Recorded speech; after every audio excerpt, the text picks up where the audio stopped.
In this video, we're going to draw this car. We're going to start from basic shapes and progress to a fluid dynamic drawing, and in the process, I'm going to demonstrate 3 secret skills that most artists never share.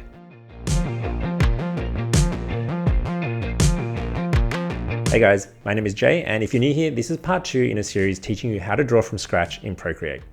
If you haven't watched video 1, I recommend you go back and watch that first.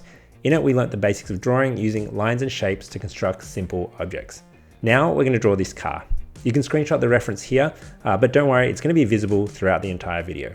Now, I know what you might be thinking, like what are these secret skills? But these skills only come into play once you have a rough and you want to take it through to a final finished sketch. So let's tackle the rough first. So I'm here in my Procreate gallery, and we're going to go up here and create a new canvas. I'm going to use the screen size, which is 2732 by 2048. And the first thing I'm going to do is go here to my layers panel, hit our background color, and just double tap here at the 9 p.m. position, and that's going to give us a nice mid-tone gray. So we're going to start by using our skills from video 1. So let's just analyze this drawing. So what I'm going to do is I'm going to go up here. I'm going to grab my Sharpie brush. This is part of my custom sketching brush set, which by the way, you can purchase from my website, jaywalkerpictures.com. I custom made these brushes to simulate popular mediums such as ballpoint pen and Copic markers. They're perfect for digital painting and urban sketching, and each purchase allows me to continue making art and videos. Check them out at jaywalkerpictures.com, and thanks for your support. Okay, first, let me just change this to a red. You don't have to do this. I just want to break down the image and do a bit of analysis. So the first thing I can see when we look at this image is it just looks like a rectangle, really. Like you imagine like this here. And then, if we use our skills from the previous video, I can create another rectangle here and then connect it up, and that's kind of like our oblong cube shape, right? And then you'd have another one here, and then you'd have another one behind like so, and you would connect them up. And this is the foundational structure of your car. So I mean, if I turn off the layer underneath, you can see the car is starting to take form there. But we want to do this from scratch, so let me turn this off. I'm going to create a new layer again, and I'm going to change to black. I'm going to go to our sketching section and use our default HB pencil, and let's start fresh. So let's start with the big rectangle shape we've got here. Something like this. Then there would be another rectangle behind it. And then let's connect this up like so. I think there'd be another one here.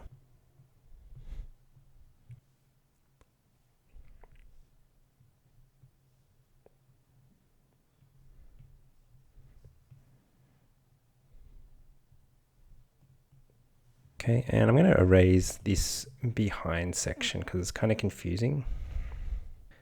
Just so we get that feeling of, this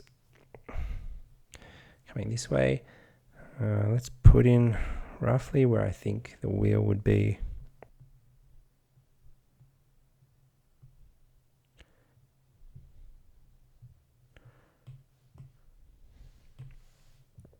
And then I just want to block out kind of where this windshield is.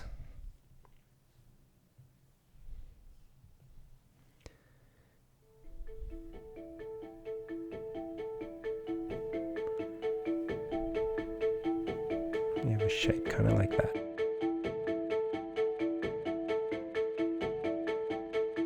Okay, so we've completed our rough. So far, so good.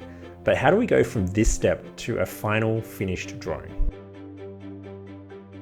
The obvious answer is to start connecting the shapes together. Simply follow the shape structure, smooth out some of the corners, and voila, you have yourself a car. Here I'm doing exactly that, but when I got to the end, I felt like something was missing. Sure, it looks like a car, but it doesn't look like a nice drawing. And this is where our secret skills come in. Now, I call them secret because they're skills that artists use, but many of them may not even be aware that they're using them. They're subtle, intuitive, and require us to tap into our emotions, which is why they're rarely talked about or taught, until now. So let's try this again with a different approach. So let me turn this layer off, and instead I'm going to create a new layer above, and this is going to be our other line work layer. And before we go in and draw this line work, let's go back and look at the reference. And already the moment I look at this, I can already see what's wrong. And what I want to look at when we look at this is not just the underlying shapes that are there, but kind of the emotional feeling that this shape gives you. Like, this is a very boxy car, but it's also a very cute car, right? And it's kind of squashed up and stretched vertically. You know, if I turn off this layer and look at my underdrawing, you know, my underdrawing is very stretched out this way, but it should be kind of more vertical. So let me just duplicate this layer, turn off that underdrawing, and with this new one that we're working with, we're going to go to our freeform transform and kind of bring this up a bit to make it a little cuter. And when we go back to our silhouette, you want to keep this feeling of this shape in mind. And I know that sounds very touchy-feely and subjective, but you want to keep that in mind. So when you're doing your line work, don't just think about connecting the dots between shapes. Think about the overall silhouette of this object and how it has that kind of cutesy, proportionate, kind of stretched out vibe, right? So let me turn off this layer. And we're going to draw on this layer right here. And instead of just connecting the dots, I'm going to keep looking at my reference. I think the first thing I need to do is put in this. And if it helps, just zoom out on your image so you can get more expressive strokes in. So what I'm going to do is I'm going to start.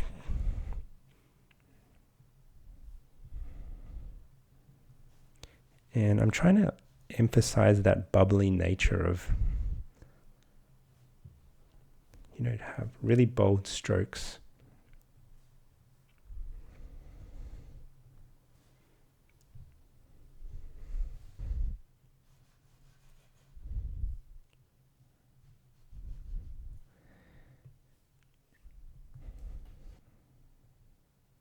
I'm going to use a bit of a drawing assist here, so just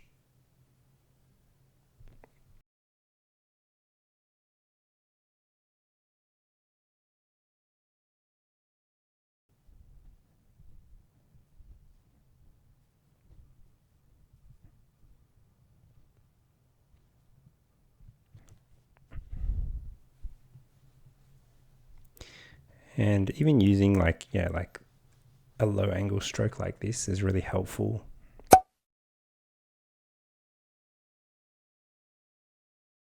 So this line is actually a really good example. So before I was kind of just connecting the dots. So what I've identified here in this reference image is that this shape cuts the car really boldly in half. It gives it like kind of like an aerodynamic line.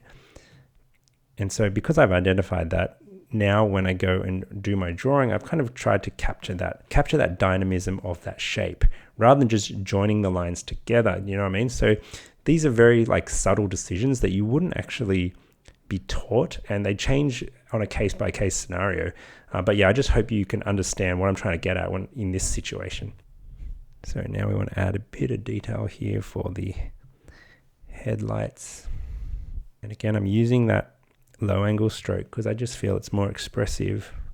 And also it's not as final as a high angle stroke like this, right? Like, it gives me room to kind of maneuver and just feel my way through.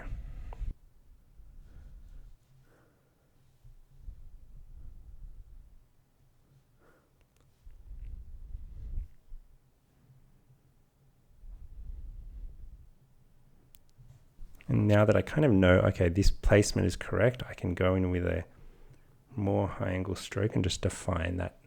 Again, we're going to do the same for this upper black area. Use that low angle stroke. I'm just going to shade it in because it helps me feel my way through the image.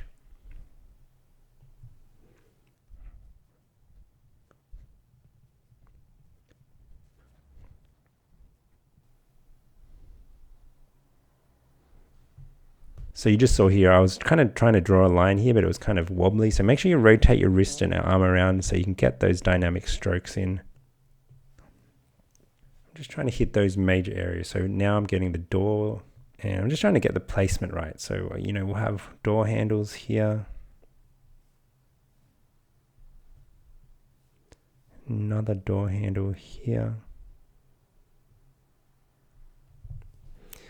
I'm going to increase the back of this. There's not enough back on this thing, so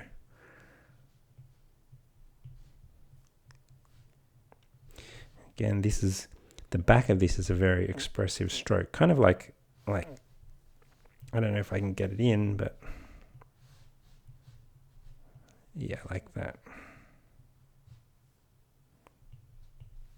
So you can see here I'm trying to put in another oval to indicate the hubcap, but that looks way too, I guess, rigid and kind of looks funny.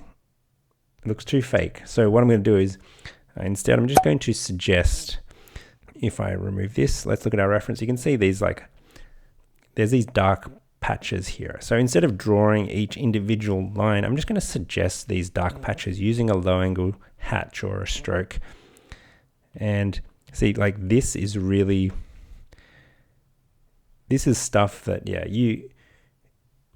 if you logically think about drawing, like using the construction method, drawing every single shape or line, you would draw every single hub or spoke in this wheel. But, I just want to suggest it. I'm not too concerned about those details. I just need to have an impression of that. And then our minds kind of just fill in the rest. And this is, again, another one of those intuitive things that may not be obvious to beginners that are learning to draw. I'm not even concerned that it is exactly the same. Just give me a sense that, there's something happening in there. There's actually a structure kind of all the way through, like so. And then we have this.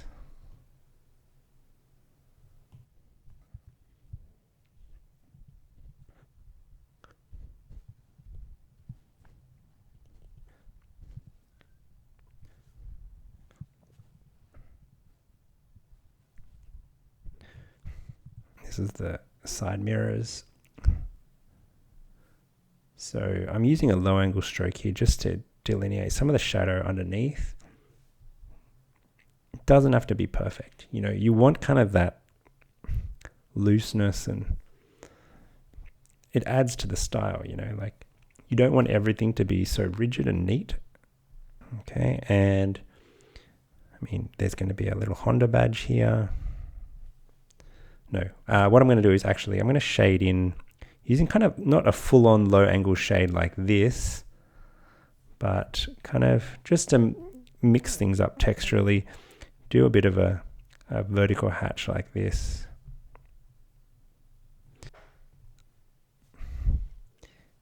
And you just want to emphasize this ridge here, so we're going to darken that.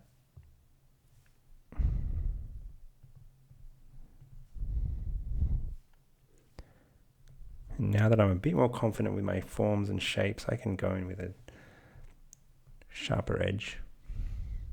There's a little Honda logo here. And again, think about that negative space to bring out that H.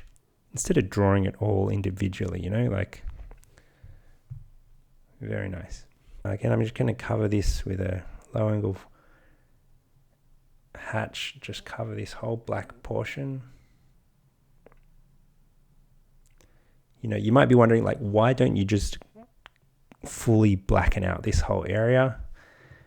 Because in the reference, it is fully blackened out, right? But we just want to be gentle. You don't know how it's going to look, so don't go too overboard.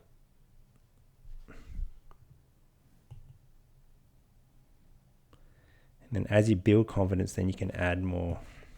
I feel like here the low angle fade or hatch is getting a bit too aggressive, so I'm going to bring in a bit of more detailed or disciplined hatching here.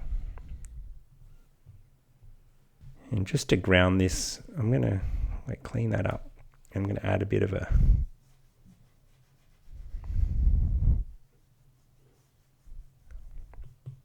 shadow or base here. This is a bit funny. It's not sitting on the ground. Okay, so there we have it. So here is my final drawing. But if we compare it to the previous method that I used, just connecting the dots or, brainlessly following my construction or underdrawing, this is a very boring image. So I want you to think of the construction underneath as kind of like your working out layer. It's kind of like when you're doing a maths exam, you need to show you're working, right? But at the end of the day, there is a final result. And your final result is the line work layer above that. I like to call this the emotional layer. So underneath is kind of the logic layer. Now here is the emotional layer. And the only way to be successful at this is to just draw with your emotions in mind, without being so wedded to that underdrawing. Of course, it is important and it's there to help you work things out. But once you've worked those things out, then you can attack it from the emotional angle on the layer above that. If you found this video helpful and want to take your skills further, make sure to check out my Patreon. There, you'll get access to a bonus video where we draw something a little more challenging, this curious cat. Each month, you'll get access to a new tutorial that will apply what we've learned in depth. Think of it like an art class per month, plus you get to support the channel and independent art. Check it out at patreon.com/JayWalkerPictures, and I hope to see you there.